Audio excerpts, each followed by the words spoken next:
crosswalk outside the Pulse Memorial. What's next for them? That's coming up.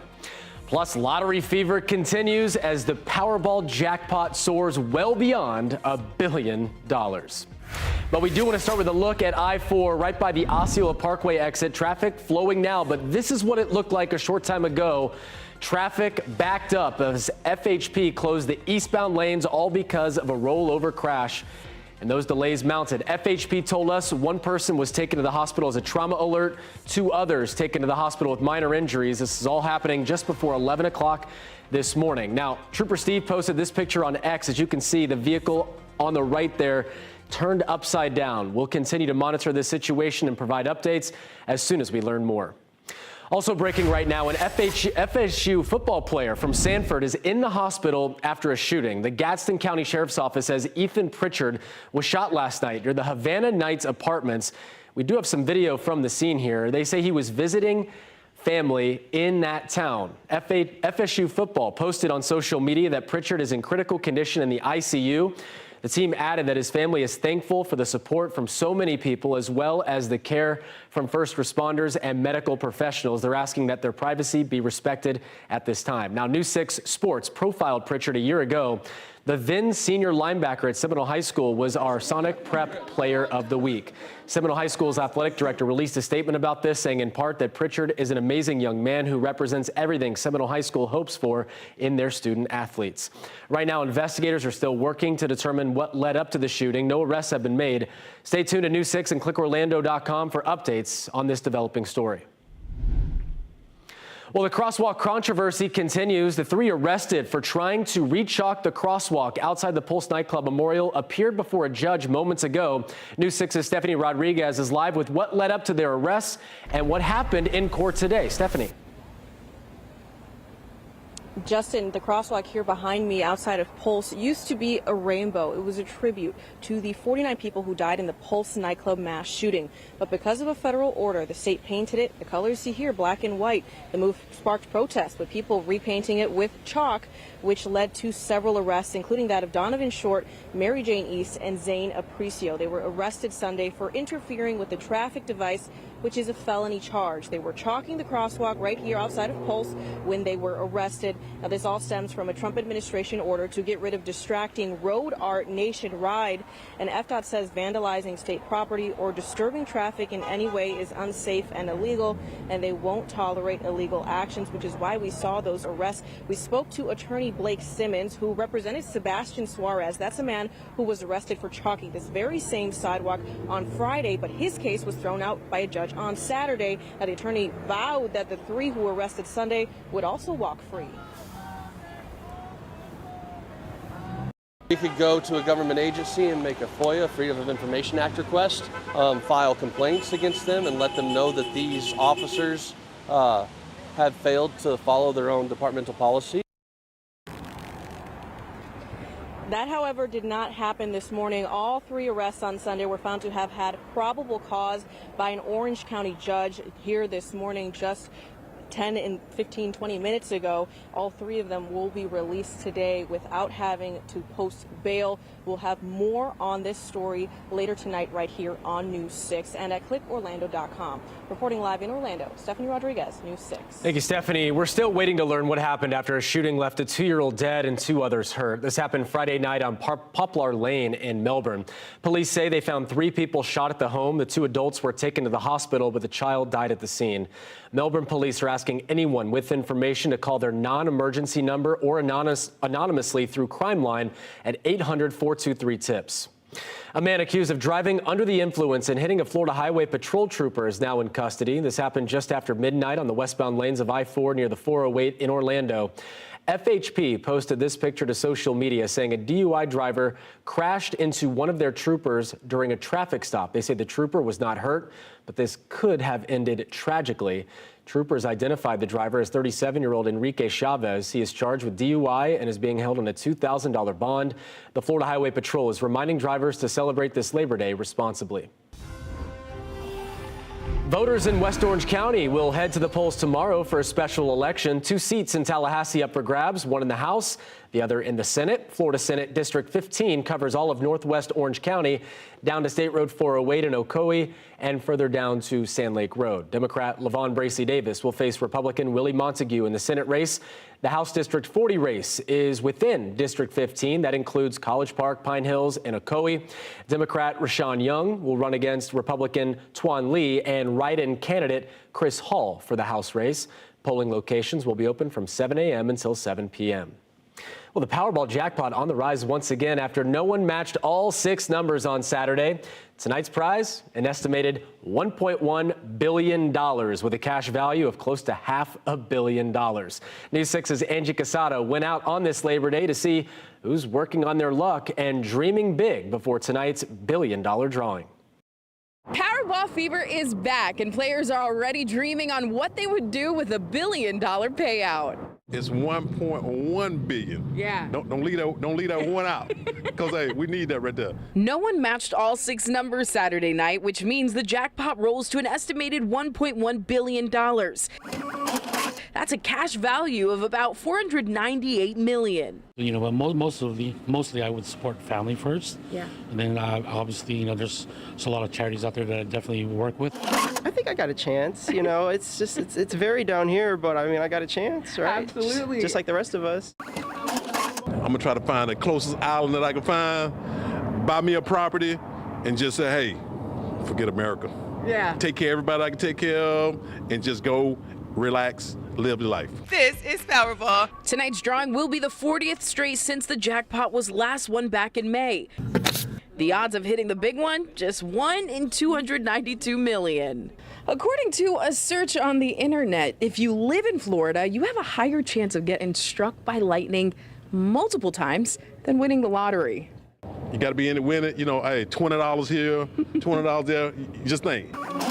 Let me get that freaking $1 billion, doggone it. That 1.1, you're going to see my face everywhere.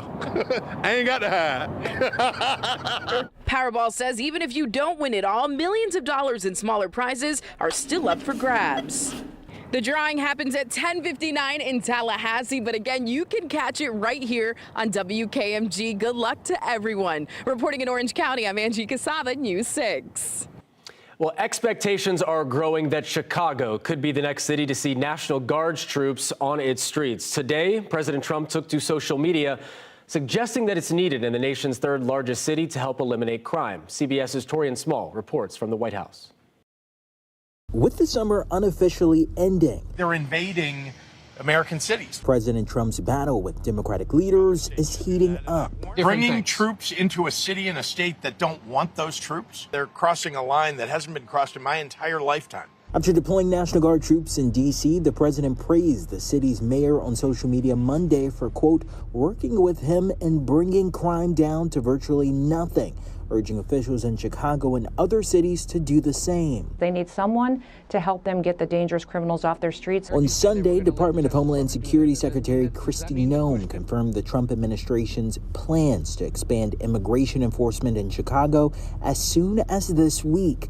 But the city's mayor has already signed an executive order barring Chicago police from cooperating with federal agents. We do not want to see families ripped apart. The Trump administration says it's also considering sending troops to Republican-led cities as part of its crackdown on crime and immigration. There's a lot of cities that are dealing with crime and violence right now, and so we haven't taken anything off the table. Sunday, a federal judge blocked part of the administration's deportation plans, issuing an order to temporarily halt the deportation of unaccompanied migrant children to Guatemala as some were sitting on planes ready to take off. Lawyers argued they would be at risk of persecution if they were returned. This uncle of one of the children in Guatemala City says his nephew fled out of desperation and hopes to stay in the U.S. to study. Attorneys for the Trump administration argued the children's relatives requested the reunifications. Torian Small, CBS News, the White House. Well, the smells and tastes of fall have arrived, and soon your pictures can have a Florida fall backdrop when a popular Central Florida farm will kick off its fall festival. Plus, hour changes for certain Costco members, the pilot program that officially begins when stores reopen tomorrow. Julie.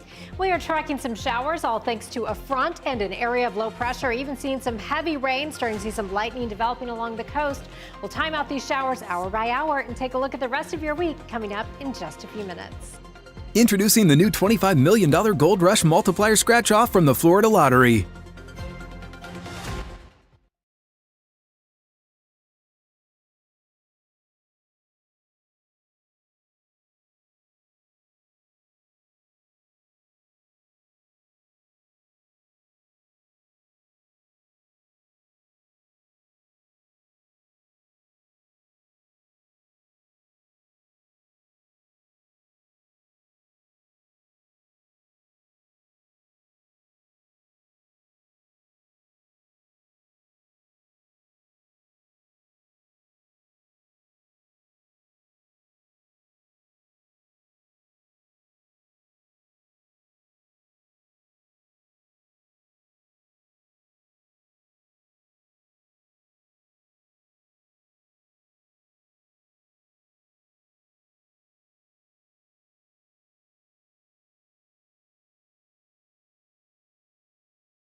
We have some breaking news right now. Only the shoulder is open on part of I-95 in Ormond Beach. Here's a live look. You can see that truck hauling a trailer of some sort overturned, blocking all of those southbound lanes right there. They're squeaking by on the shoulder, as you can see.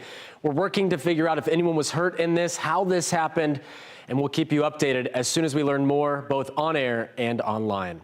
Of course, Labor Day is the last big travel weekend of the summer, and families may be feeling the pinch. For many of them, the biggest challenge isn't necessarily the traffic, it's the cost of getting where they're going. News 6's Mark Lehman shows us how drivers are making it work. Things have been busy on Central Florida's highways as a lot of people have been traveling for Labor Day. As drivers are getting in their last trip of the summer, they're also looking at it becoming more painful for their wallets. Different stops, going to Rome, Georgia first, stopping at our daughters. Whether driving out of state or closer to home, families are traveling over the holiday weekend while dealing with higher costs. Try not to burn too much gas and we try to save money where we can. The price of gas has recently been up for debate in some areas. Seminole County approved a 5-cent gas tax hike in August to help pay for transportation costs. Last week, Lake County discussed the same increase and agreed to further explore the measure. There should be a target date to end it and then go back, to withdraw the tax increase in the future. I don't think a tax should be permanent. Some drivers are also seeing toll increases. Prices on the turnpike have stayed the same, but earlier this summer, the Central Florida Expressway Authority raised tolls between 2 and 5 cents per checkpoint. Today, I just hit the toll down here, and it was $4.81 I was like, what the heck? Drivers we spoke with say the increases can add up, but at least for this road trip, that won't get them down. Plan, budget, and just try to make the best of it, you know. When it comes to the potential gas tax increase here in Lake County, at this point, it's unclear when the next vote will happen. The next date for it being brought in front of commissioners has not been set. I'm your Lake County community correspondent, Mark Lehman, News 6. As we flip those calendars over to September, can you smell it? Can you feel it? Fall is in the air. Not quite. It's not the weather, but at least in spirit, right? Southern Hill Farms Fall Festival tickets are now on sale. There's a silver lining as we're getting closer. The 10th annual Fall Festival is happening select Thursdays and every weekend from September 27th through November 23rd. Now, if you're new to the area, the farm features apple cider donuts, pumpkins, festival rides, a petting zoo, also sunflowers. I mean, just so much to do out there. It really is a great time. You do need to buy tickets online in advance. Payments are not accepted at the farm. And we have put a link to buy tickets along with the several other seasonal activities happening across Central Florida in this article on the homepage of clickorlando.com. Fall also means that we're getting closer to the peak of hurricane season, unfortunately, as we take a live look from the Launch Credit Union Port Cam overlooking Port Canaveral. It's been a rainy morning. More on the way as well. Meteorologist Julie Broughton is in for Candace. And yes, as the calendar turns, Julie, we do get closer to that, where the tropics start to act up, Yes. the peak of hurricane season. Yeah, the peak of hurricane season right around September 10th. So we are rapidly approaching the time of year when things start to really get busy. Right now, the tropics are fairly quiet for us. I'll show you one area that we're keeping an eye on. But you mentioned all that rain we've been dealing with throughout the day, all thanks to a stalled front in an area of low pressure.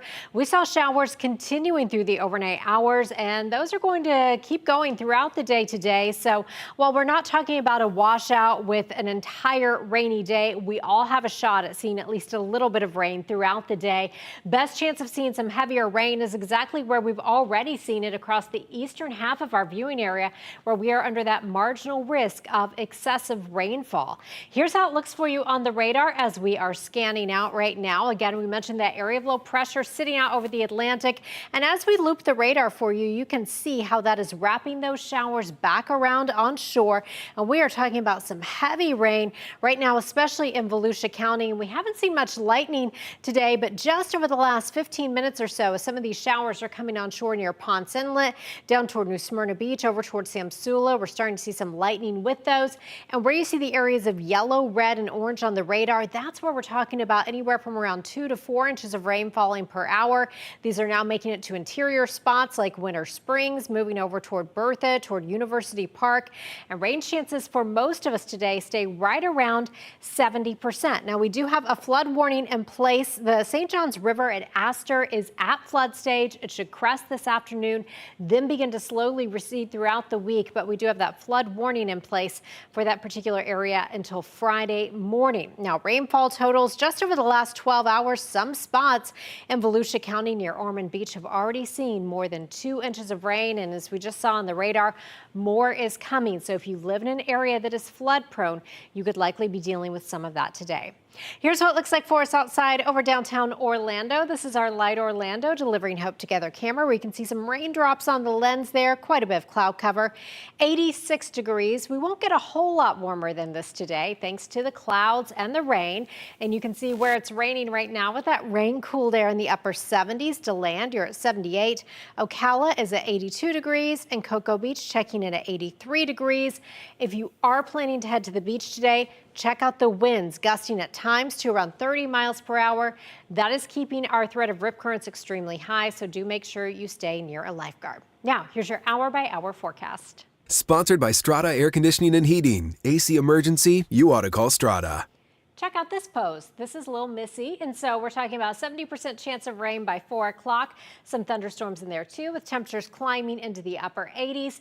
Here's how that looks on the clouds and rain forecast. Again, just more of the same rolling through the afternoon hours, even into the evening. And I think it again will be another scenario where we could see more of those coastal showers continuing into the overnight hours. Quick check of the tropics. This is the area we're watching off the coast of Africa.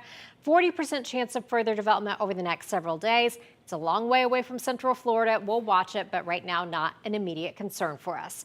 7-day forecast keeps rain chances at 70% through Wednesday before we begin to trim it back as we head into next weekend. And as the chance of rain goes down, our temperatures go up, an overnight low stay in the 70s. All right, thank you, Julie. A warehouse giant is giving exclusive shopping hours to certain members. Still ahead, the change that takes effect starting tomorrow.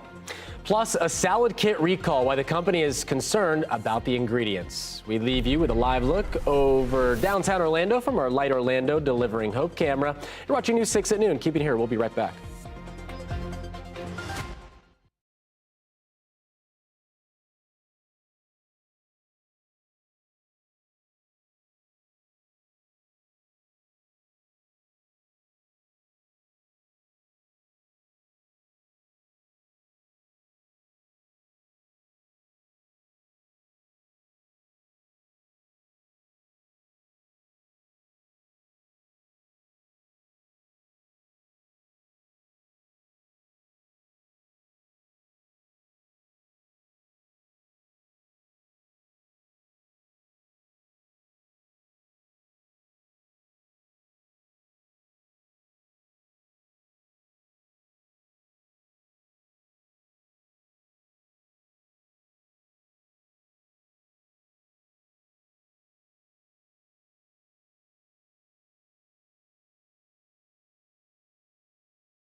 A new shopping policy is now in effect at Costco. Back in June, the warehouse chain tested out allowing shoppers with executive memberships to enter the store from 9 to 10 in the morning during the week. That policy wasn't strictly enforced during the grace period, but that all changes starting tomorrow. When Costco stores reopen, they're closed for Labor Day.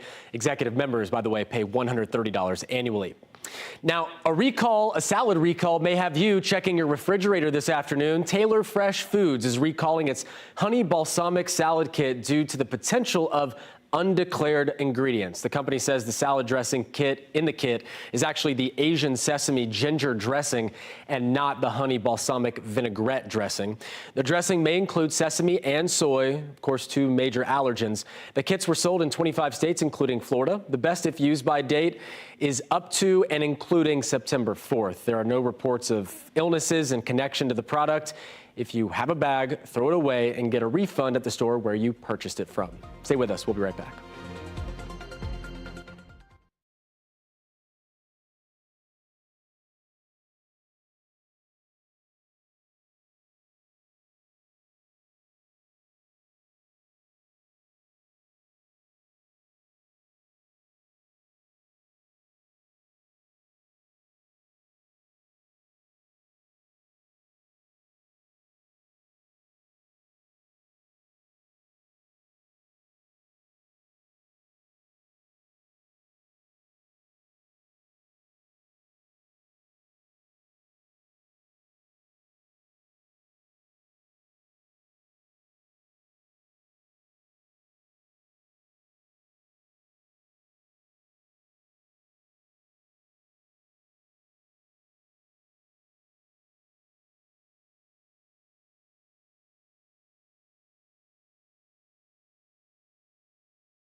Well, we are out of time. Switch over to the News 6 Plus streaming app or go to clickorlando.com to watch News 6 Extra. Trooper Steve hosting that today. Hope you have a great day. Happy Labor Day.